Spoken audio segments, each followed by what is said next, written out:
A ver, cuando pensamos en poder económico, se nos vienen a la cabeza un par de cosas, ¿no?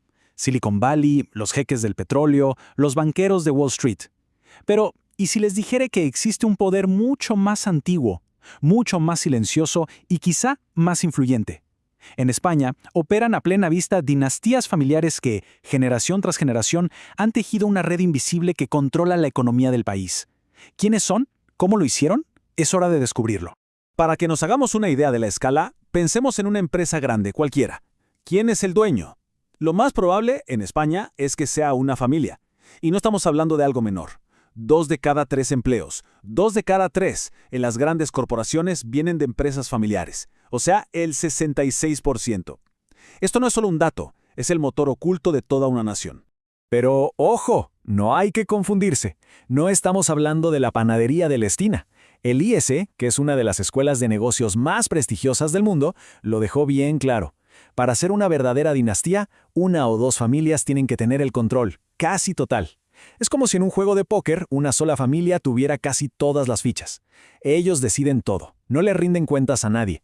¿Y qué se piensa normalmente de las empresas familiares? ¿Que son lentas, anticuadas? Bueno, piénsenlo de nuevo, porque los números son clarísimos. Estas dinastías no solo le compiten a los gigantes que cotizan en bolsa, sino que muchas veces les ganan en eficiencia. Es como ver un auto de Fórmula 1 compitiendo contra un autobús. Son más ágiles, más rápidos y tienen una sola cosa en mente: ganar.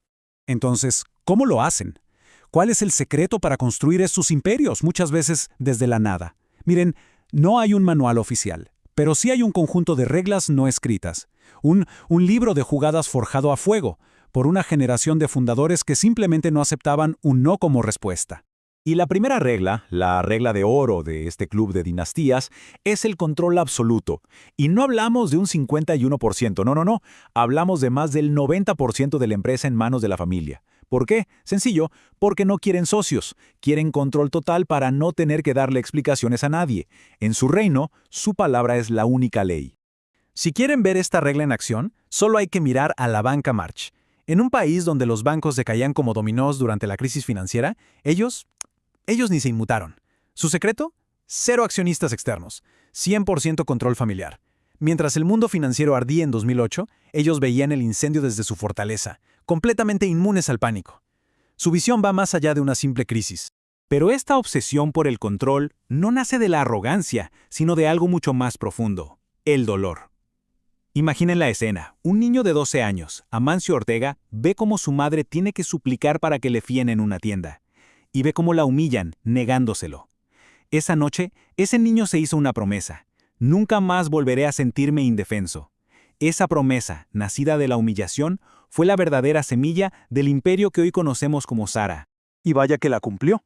A los 14 años dejó la escuela para empezar a trabajar. Pero no empezó en una oficina, no. Empezó como repartidor. Aprendió el negocio desde abajo, cosiendo batas en un pequeño taller. Después de años y años de trabajo silencioso, en 1975 abrió una tiendita en una calle de La Coruña. El nombre era Zara. Y el mundo de la moda desde ese día cambiaría para siempre. Pero aquí es donde la historia da un giro. Porque esa misma fortaleza, ese control absoluto que los hizo prácticamente invencibles, es también su mayor debilidad, su talón de Aquiles. Una falla en el sistema que, como un virus silencioso, amenaza con destruir estos imperios desde adentro. Miren estos números, es que son brutales, son casi una sentencia de muerte. De cada 4 imperios familiares, solo uno sobrevive a la siguiente generación. Y para la tercera, la cosa es todavía peor. Sobrevive menos del 10%.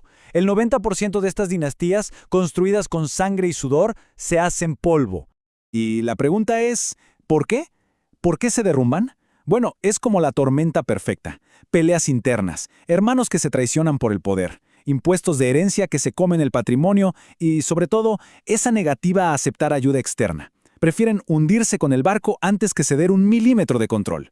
Suena como un destino inevitable, ¿no? Como una tragedia griega, pero algunas familias se niegan a aceptar ese final. Las más inteligentes, las más visionarias, están empezando a reescribir las reglas del juego. Están encontrando maneras de burlar ese destino y asegurar su legado para el siglo XXI. El primer camino, la primera estrategia para sobrevivir, es la sucesión inteligente. Y aquí la clave no es buscar un clon del fundador. No, se trata de encontrar a un heredero o heredera que respete el pasado, sí, pero que tenga la valentía de reinventar por completo el futuro. Pensemos de nuevo en Sara. El padre, Amancio Ortega, era conocido como el fantasma.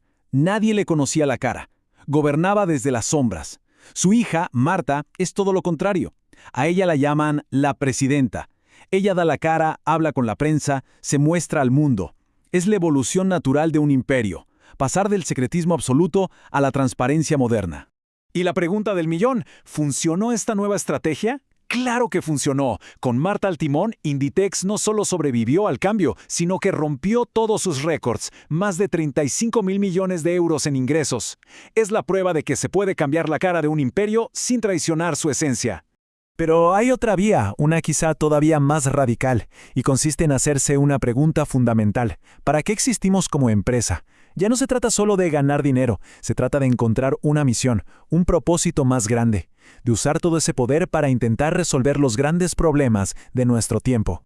Para entender esto, hay que conocer a la familia entre canales, los dueños de Acciona. Ellos no están esperando a que los gobiernos los obliguen a ser sostenibles. No, ellos están liderando la transición. Son neutrales en carbono desde 2016. O sea, no están hablando de un futuro verde. Lo están construyendo hoy, con su propio capital. Y no solo eso, han ido un paso más allá con un concepto que ellos llaman adicionalidad. La idea es bastante revolucionaria, pero simple. No basta con, por ejemplo, construir un puente. Hay que asegurarse de que ese puente genere empleo local, que proteja el ecosistema del río que cruza y que en general mejore la vida de la gente de la zona. Ya no es solo construir, es construir un mundo mejor. Es una nueva forma de entender los negocios.